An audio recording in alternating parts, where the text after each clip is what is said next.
Ya, assalamualaikum warahmatullahi wabarakatuh. Jadi hari ini kita akan membahas tentang sistem peredaran darah ya.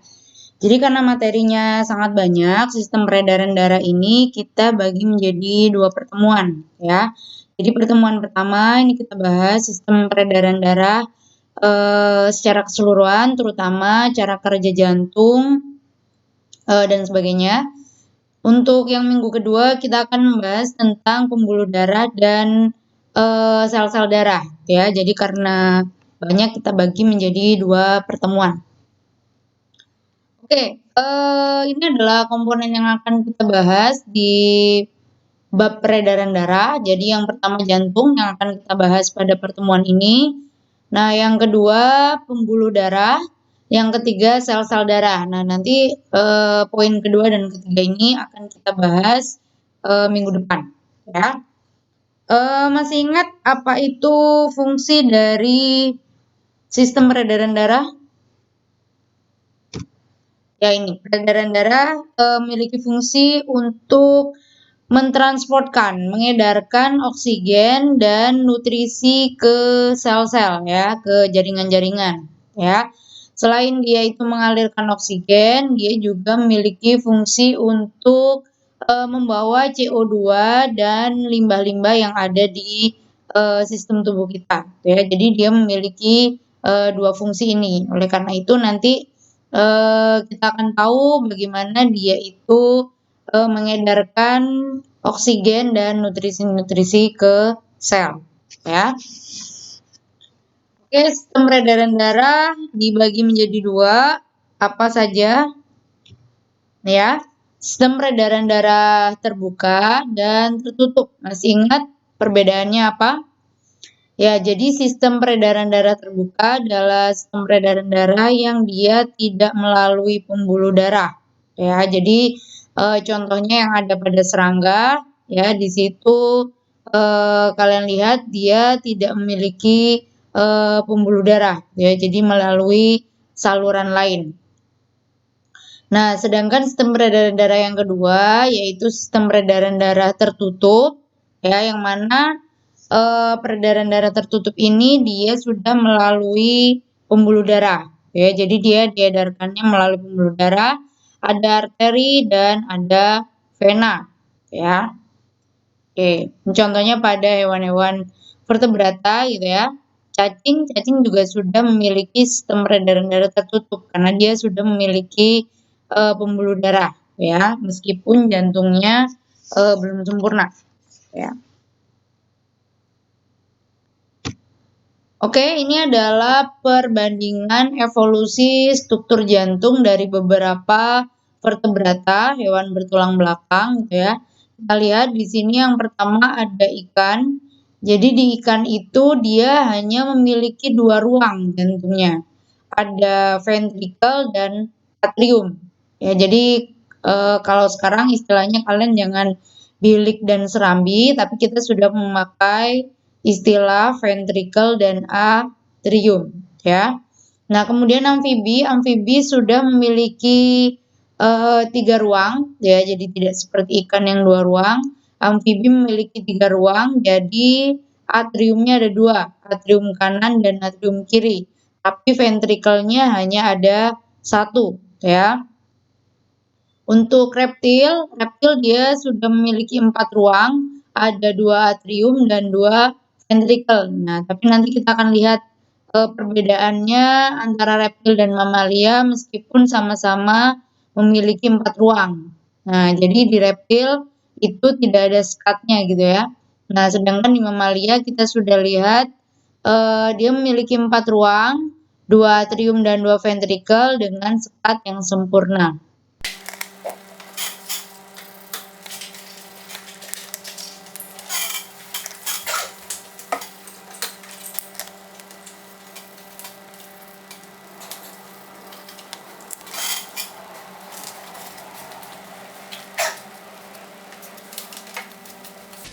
Nah, ini merupakan gambaran anatomi dari jantung.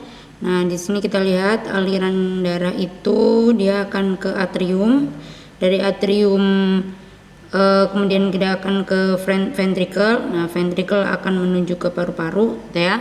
Nah, sedangkan dari paru-paru dia akan ke sini menuju atrium kiri. Nah, terus kemudian dia akan menuju ke ventricle, dan ventricle dia akan mengedarkan darah kayak oksigen ke seluruh tubuh, gitu ya. Oke, itu adalah sistem aliran darah pada manusia. Oke, ini adalah bagian-bagian yang akan kita pelajari dalam sistem peredaran darah, gitu ya. Jadi ini contohnya yang ada di manusia. Jadi yang paling kompleks sistemnya di manusia. Dan ini aliran-alirannya. Nah, nanti kita akan bahas lebih lanjut di belakang, ya. Oke, kita mulai dari struktur jantung terlebih dahulu. Nah, kalau kalian lihat struktur jantung di sini.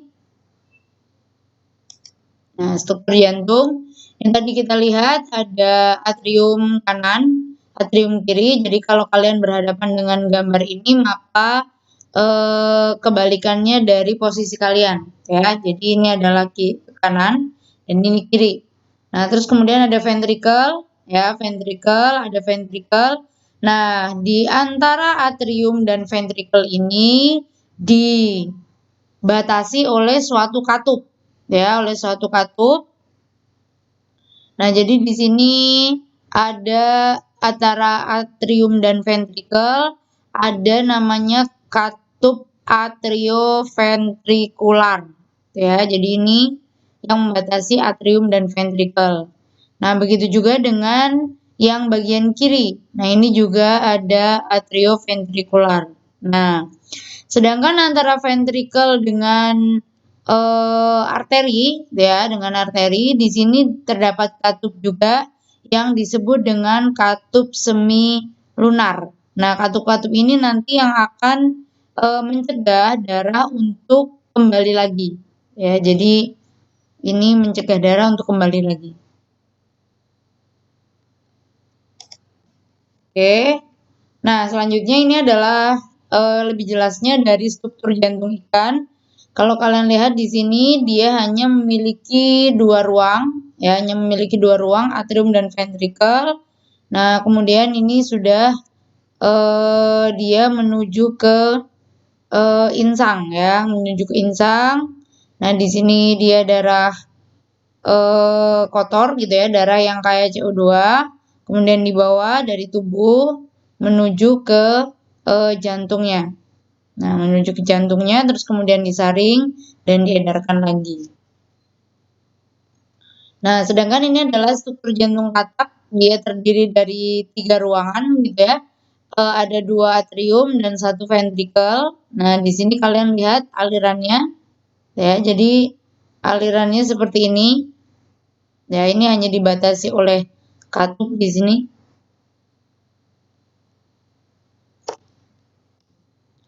Nah, ini yang ada pada burung dan mamalia, yang mana di sini dia sudah 4 ruang, gitu ya, dengan katup yang sempurna, ya. Oke, ini adalah sifat fungsional jantung. Jadi jantung itu memiliki beberapa sifat-sifat fungsional, ya. Yang pertama ada iritabilitas atau eksitabilitas. Apa itu? Nah, iritabilitas atau eksitabilitas itu adalah kemampuan jantung untuk mengadakan respon bila dia itu dirangsang, ya. Jadi ketika ada rangsangan, gitu ya, dia akan mengadakan suatu respon, ya. Jadi jantungnya akan berkontraksi atau berelaksasi. Nah, sedangkan konduktivitas atau daya hantar itu adalah kemampuan jantung untuk merambatkan suatu impuls dari bagian jantung. Ya, jadi nanti kita akan lihat bahwa di jantung itu ada sistem-sistem persarafannya, ya. Jadi ada serabut-serabut saraf yang ada di situ. Jadi kemampuan jantung untuk menghantarkan impuls atau rangsangan itu disebutnya konduktivitas atau daya hantar, ya.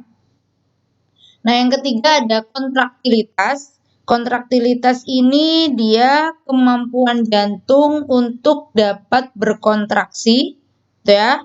Jadi dia bisa melakukan atau menghasilkan sistol dan diastol. Nah, itu adalah kontraktilitas dari jantung, ya.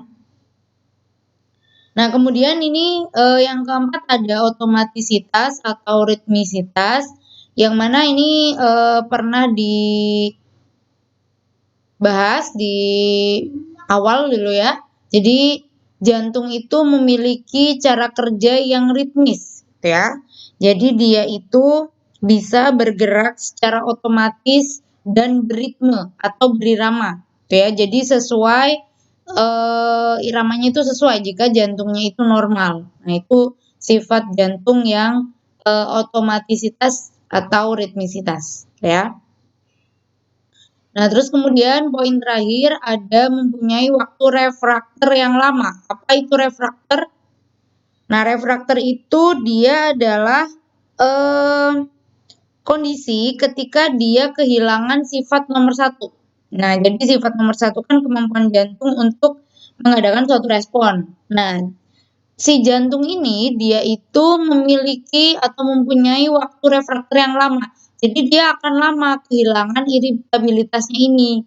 Ya, jadi dia memiliki istilahnya ketahanan gitu ya untuk bekerja dalam waktu yang lama. Nah, itu. Jadi kalian bayangkan kalau misalnya jantung itu memiliki waktu refraktor yang sebentar. Ya, jadi pasti dia tidak akan berdetak lama, gitu ya. Itu.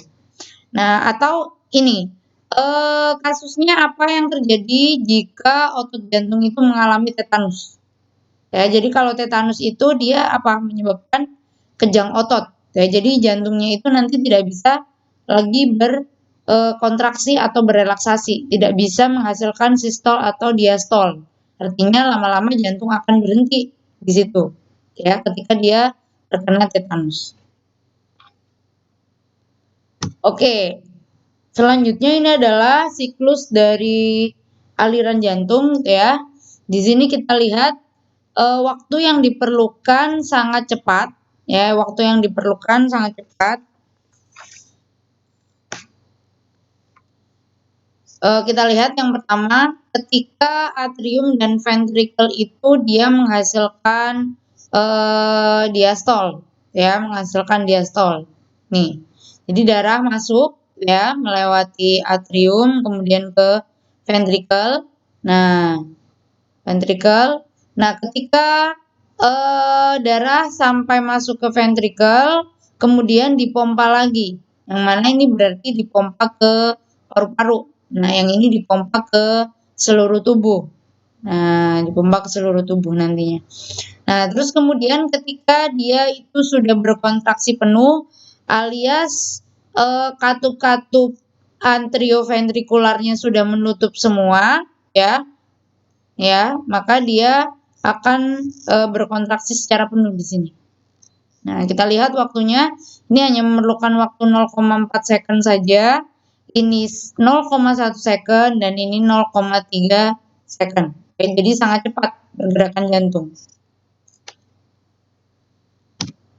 Oke, ini adalah persarafan ya, persarafan. Jadi lebih baik kita lihat gambarnya ya, persarafan. Oke, jadi ini adalah perambatan impuls jantung yang dilakukan oleh serabut-serabut saraf yang ada di jantung. Nah, yang pertama kita lihat ada nodus sinoatrikular atau sinoatrial node atau kita singkat dengan SA node ya. Jadi SA node ini. Nah, yang mana dia letaknya berada di medial dari lubang masuk, ini ke lubang masuk ya. Dari lubang masuk vena cava, kemudian dia itu dapat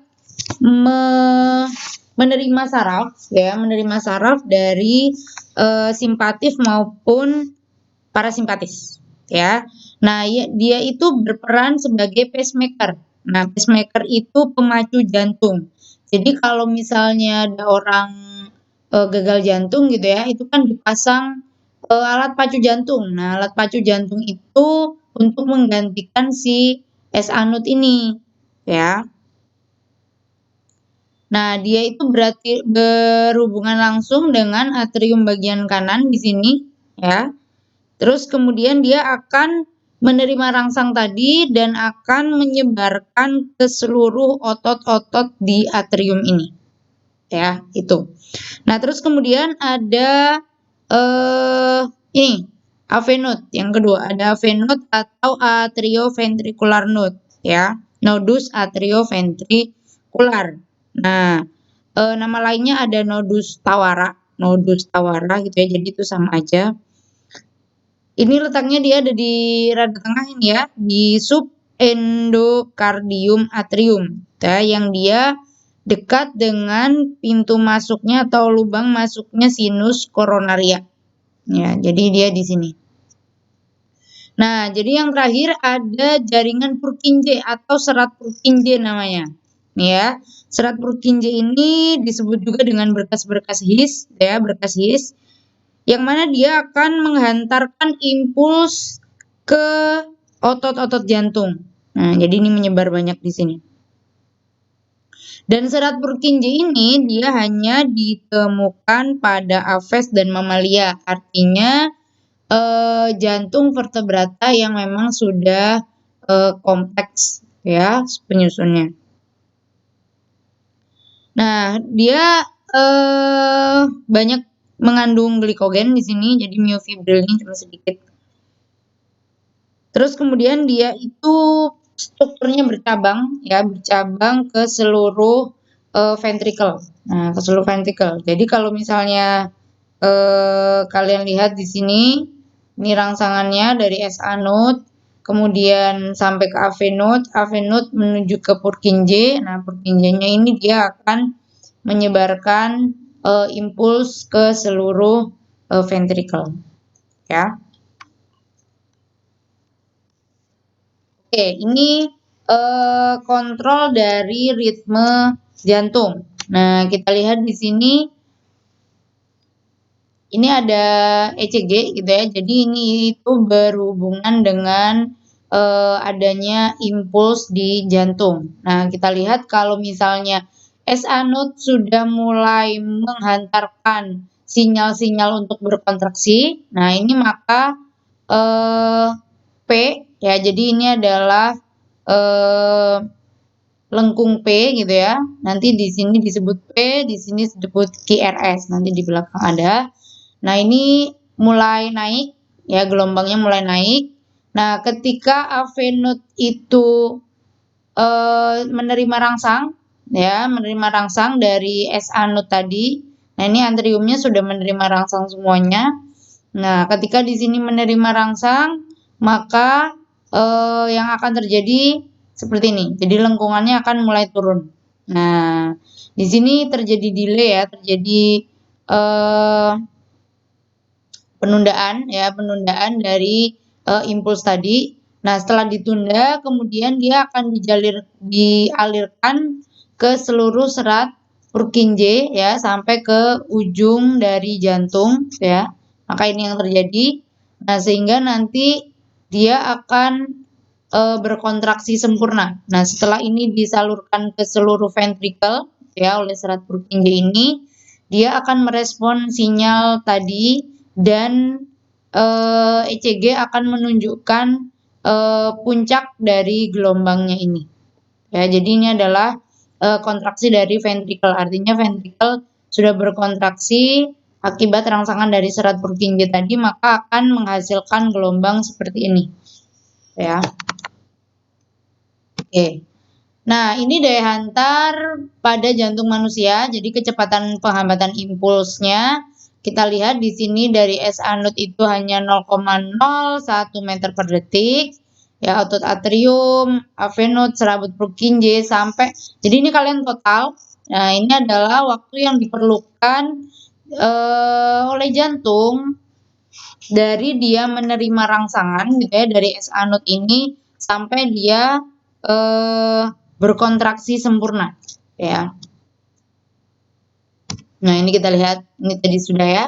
Jadi, ini adalah suatu ritmisitas dari kontraksi relaksasi jantung. Jadi itu adalah waktu yang diperlukan tadi untuk dia berkontraksi dan berelaksasi lagi.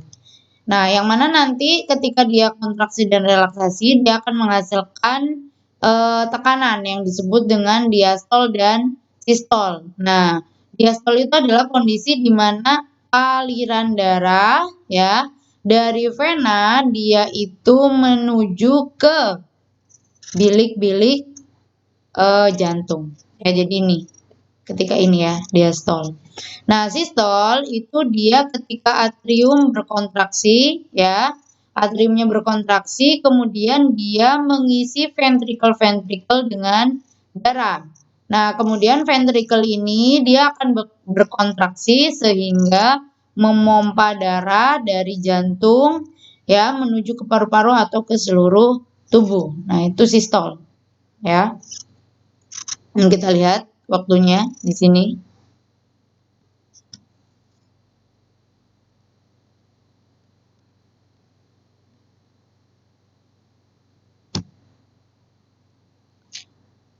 Oke, tadi kita sudah melihat bahwa di jantung itu ada beberapa katup-katup, ya. Jadi katup tadi sudah saya sebutkan bahwa dengan adanya katup itu dia akan mencegah aliran balik. Jadi mencegah darah itu kembali lagi ke jantung. Jadi kalau misalnya dia sudah dipompa menuju ke paru-paru atau ke seluruh tubuh itu supaya nggak balik lagi ke jantung. Nah, jadi setelah dipompa itu ditutup katupnya ya. Nah, ini ada istilah ya. Jadi nanti ini akan lebih banyak dibahas di belakang. Cardiac output atau luaran jantung gitu ya. Luaran jantung itu adalah jumlah dari darah ya, jumlah yang dari darah yang dipompa menuju ke aorta ya oleh ventrikel kiri per menitnya. Nah, jadi setiap darah yang dipompa ke aorta ya, dipompa ke aorta per menit itu disebutnya dengan cardiac output ya atau luaran jantung ya. Nah, di sini kalian juga akan mengenal tentang pembuluh darah, yang mana pembuluh darah ini sangat berkaitan erat dengan cardiac output ya. Jadi pembuluh darah tekanan darah itu, dia akan berhubungan atau bergantung pada cardiac output dan resistensi dari pembuluh darah. Nanti kita bahas di belakang.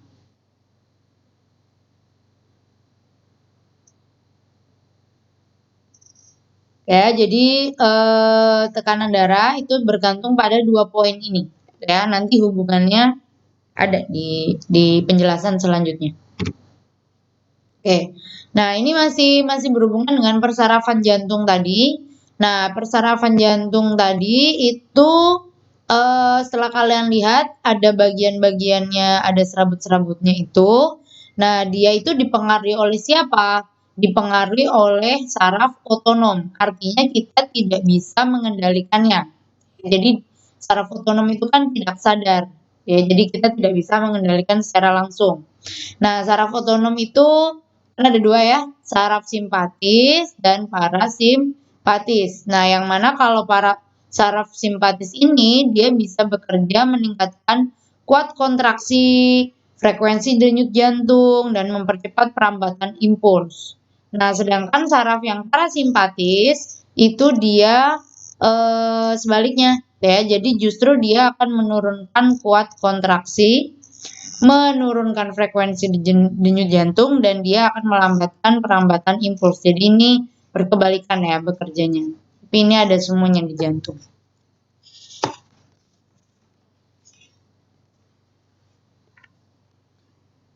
Oke, ini yang dibahas tadi ya, ada pacemaker atau SA node dan AV node, yang mana mereka yang akan menghasilkan sinyal-sinyal elektrik ya yang akan memicu kontraksi dari atrium dan memicu kontraksi dari ventrikel ya.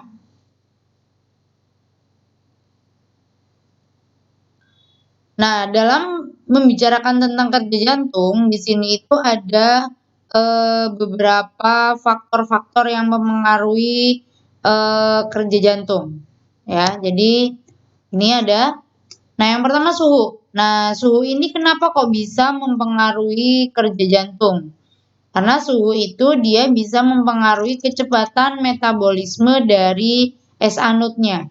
Ya, jadi eh, ketika dia itu suhunya rendah, nah metabolisme dia bisa turun, ya metabolisme dari es anod ini. Ya, ketika panas dia bisa naik. Nah, yang kedua ada tekanan. Nah, tekanan ini dia berhubungan dengan kuat kontraksi, ya, dengan kuat kontraksi. Jika tekanannya turun, ya maka kontraksinya juga turun, ya. Jadi tekanan ini sangat berpengaruh. Nah, yang ketiga ada kadar oksigen. Nah, yang mana kadar oksigen itu tidak boleh menurun di dalam jantung. Ketika kadar oksigen berkurang, maka jantung akan lemah. Nah, ketika jantung lemah itu maka frekuensi denyut jantungnya itu jadi tidak teratur. Nah, ketika dia itu berdenyut tidak teratur, maka dia akan bisa mengakibatkan henti jantung, ya, henti jantung, alias jantungnya berhenti berdenyut, ya. Nah, itu adalah faktor eh, yang memengaruhi kerja jantung. Nah, untuk selanjutnya ada ini adalah ion-ion. Nah, jadi nanti akan ada 3 ion yang sangat mempengaruhi kerja jantung. Ada Na, Ca, dan K+, ya. Nah, hubungannya Na, Ca, dan K+ itu apa? Nah, itu nanti ada hubungannya dengan dia proses depolarisasi, ya. Tuh. Nah, di sini ion Na dijelaskan dia itu bisa menjaga tekanan osmotik sel dan kepekaan sel otot jantung. Nah, yang mana ketika ion Na-nya itu terlalu banyak, maka dia bisa menimbulkan gejala keracunan. Nah, gejala keracunan Na ini bisa menyebabkan jantungnya berhenti, ya karena terlalu banyak Na-nya. Nah, Na ini nanti diperlukan ketika dia itu masuk. Jadi ketika Na itu masuk, ya, masuk ke dalam sel-sel otot jantung, dia akan menyebabkan depolarisasi. Ya, depolarisasi jadi impulsnya nanti naik. Nah, yang kedua ada ion K. Nah, kalau ion K ini hubungannya sama iritabilitas.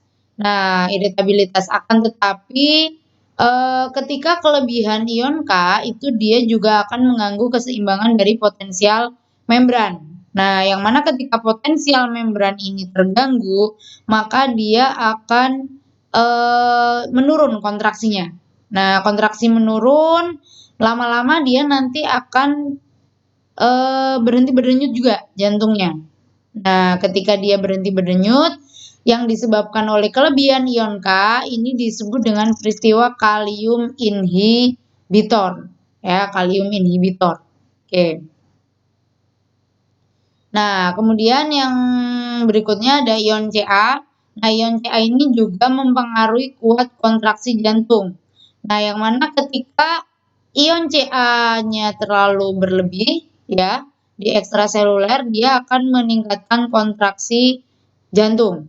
Nah, sehingga dia akan berkontraksi terus. Jadi tidak akan bisa berelaksasi, ya, tidak akan bisa berelaksasi, alias dia itu berada pada kondisi sistol terus, ya, jadi berkontraksi terus gitu.